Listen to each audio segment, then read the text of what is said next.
Thanks. Yeah, because last year when we talked to you, it's just beginning and Yeah. just getting your footing and. We knew this was going to be phenomenal. Of course. Come on. I know. Let's not kid ourselves. Yeah, exactly. I know. Well, sometimes you know when you know, you know. You know. Yeah. There's so many factors though that could go wrong. Yeah. Exactly. We good? Yes, ma'am. Awesome. So what a year for you. Tell me, what's it been like? We talked last year when you were just starting out, and here we are a year later. I still don't quite know what's going on. I'm in the same boat. I'm in the same position. No, yes, it's been quite the ride. I just feel really fortunate that we have a fan base and that people watch this thing and like it. Talk to me this season about what's going on with you and Elena and there's the whole triangle and everything. Yeah, there's a lot of new factors. There's the originals, the werewolves. Plot keeps thickening. It's so funny when I talk about Vampire Diaries.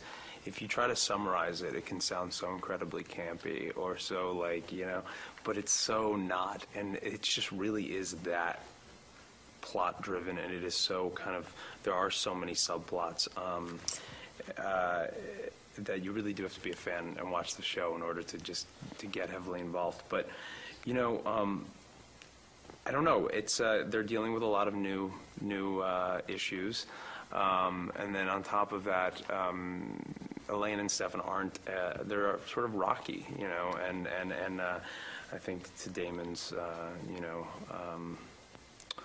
Damon's certainly quite happy about that, and I think that Stefan is resorting to a different side. He's not the good guy anymore, and I think we'll explore that as the season progresses.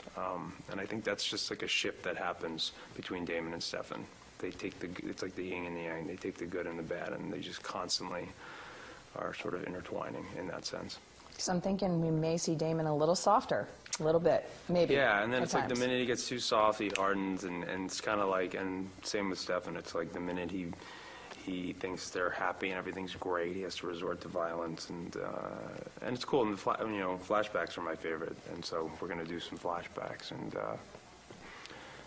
see some dark stuff. Talk about that a little bit, because you already have done a couple of flashbacks. I think, was it the 1800s, I think, and then in Bulgaria. And talk to me a little bit about that, and how cool is that to kind of go to a completely different time? Flew to Bulgaria to shoot it. No, I'm just kidding. You didn't even fall for it for a second. Just started laughing. Because Nina already did that to me yesterday, because I thought it was maybe... Me and Nina, Nina and I, we think alike. Georgia, Bulgaria, it looks the same. Come on. I love it. We have a great costume department and an even better production design. And it's just like, it really helps you just get into this character. The speech, it really, it's really, for an actor, it's like every element is there, and it's also real. It's hard not to just feel like it's fun. It's playtime. It really becomes playtime. No matter how difficult the scene is, you just feel like you're finally like, this is what I wanted to do. I wanted to pretend to be somebody else, and you genuinely feel like you're somebody else. It's kind of incredible. Yeah, fun. And your fans, I was telling the guys yesterday, when you get that demo, hooked. That's it. That's what you need. And you guys have, you hooked them in. And you guys have that demo. Those fans are so loyal. And she was telling me about how she Twitters a lot and Facebook and how she really connects with her fans. Do you do that? And is that important to you? I don't have Twitter, and it's funny, Twitter's been the subject of conversation on like a daily level, because people are like, why don't you Twitter? Why don't you Twitter? Well, no, why don't you tweet? And I have no response. And so I don't do that. But it certainly is an appealing thing. I mean, I can imagine. I have connections with. I have a great fan base, and there's some people that are just so loyal that I actually do have contact with, and I'm just so grateful. And when I walk around, when I'm not working, if I'm out and about and somebody comes up to me, it's great to sort of like they really want to discuss the character with you. You know what I mean? There's some people that are like older, like an older businessman whose daughter watches it and he's hooked now, and he starts talking to me and he's like, so what's going to happen with, and he's naming specific subplots that I'm like, wow, you really pay attention, don't you? That's always nice, you know.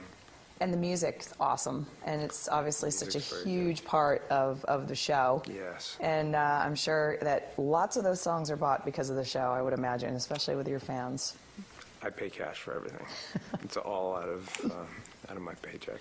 How nice of you. You're so I'm sweet. just a really nice guy. No, it's yeah, they have really good taste. They have really good taste. I actually find that a lot of the songs they play on Vampire Diaries, I usually call after and go, what is that? And then I'll download it because, you know, I'm a sucker like that. I pay 99 cents. I think we all I'm are. one of those guys. I pay 99 cents. You're big time now. You can do it. No big deal. And internationally, it's you know, once it starts creeping out like that, it's like wildfire, and it seems like you guys have it all going on everywhere, which is great because not all shows translate well everywhere. Yeah, no, it's true.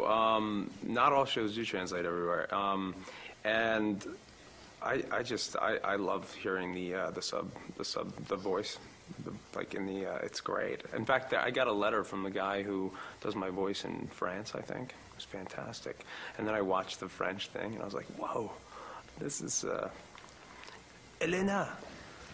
You know, and I'm not even going to try to do it.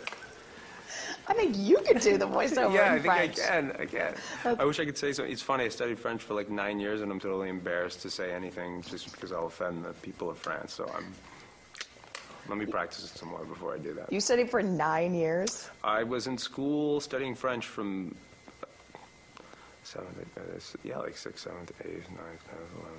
All right, fine, 7. Yeah, I'm hooking you up on that gig because you're going to do those voiceovers. There's no way after 9 years. Elena! Give me like something that I can say so I can. Bonjour, Damon. That's pretty good, right? Love it. Perfect. Am I wrapped? Okay, cool. Awesome. Well, it's so good to see you. Okay, yeah, And congratulations.